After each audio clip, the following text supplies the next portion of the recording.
atau kesejahteraan psikologi merupakan suatu kondisi seseorang yang bukan hanya terbebas dari tekanan atau masalah-masalah mental saja, tetapi seseorang yang mempunyai kemampuan menerima diri sendiri maupun kehidupannya di masa lalu, pengembangan diri, tujuan hidup, memiliki kualitas hubungan yang positif dengan orang lain, kapasitas untuk mengatur kehidupannya di lingkungan secara efektif, dan kemampuan untuk menentukan tindakannya sendiri.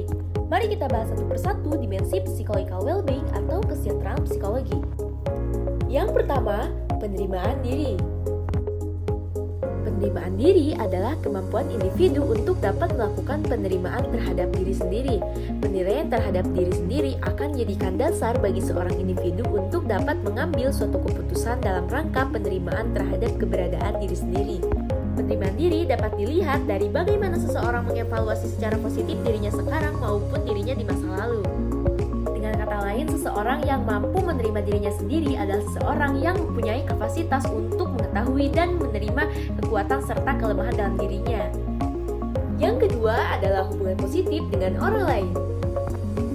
Menurut teori perkembangan pada orang dewasa menekankan ketercapaian dari hubungan yang akrab dengan orang lain serta adanya bimbingan dan arah dari orang lain.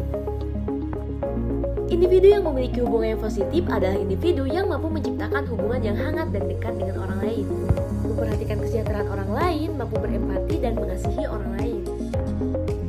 Adapun karakter individu yang tidak memiliki hubungan positif dengan orang lain ditunjukkan dengan ciri memiliki sedikit hubungan yang akrab dan saling percaya dengan orang lain, merasa dirinya adalah individu yang susah akrab, sulit terbuka dan tidak peduli dengan orang lain, tidak berkeinginan untuk membuat suatu kesepakatan atau kompromi untuk menjaga keterkaitan dengan orang lain. Yang ketiga adalah otonomi.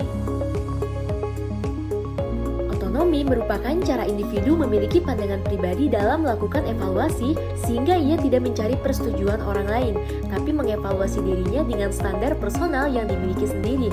Individu juga mampu bertahan dari tekanan sosial serta mampu untuk bertindak, berpikir dengan cara-cara tertentu, dan mengevaluasi tingkahnya dari dalam diri.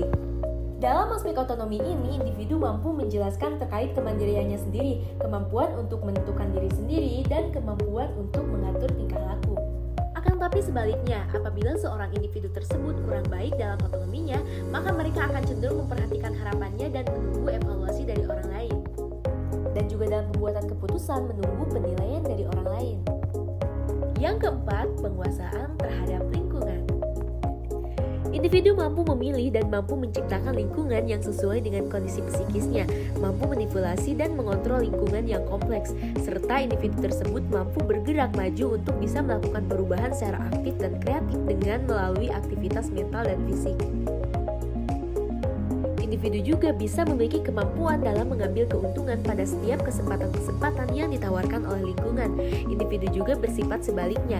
Jika individu tersebut kurang baik dalam aspek ini, maka akan menampilkan ketidakmampuan untuk mengatur kehidupan sehari-harinya dan kurang memiliki kontrol terhadap lingkungan luarnya. Yang kelima, tujuan hidup.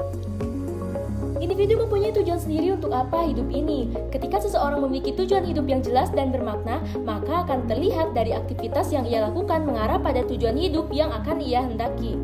Dan yang terakhir, pertumbuhan pribadi. Pertumbuhan diri adalah perubahan atau perkembangan dalam arah yang diharapkan atau diinginkan.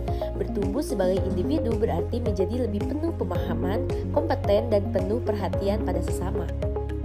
Proses dan perubahan dalam menuju pertumbuhan diri sangat bervariasi, tergantung kebutuhannya, nilai yang dianut, serta perkembangan di masa lampau.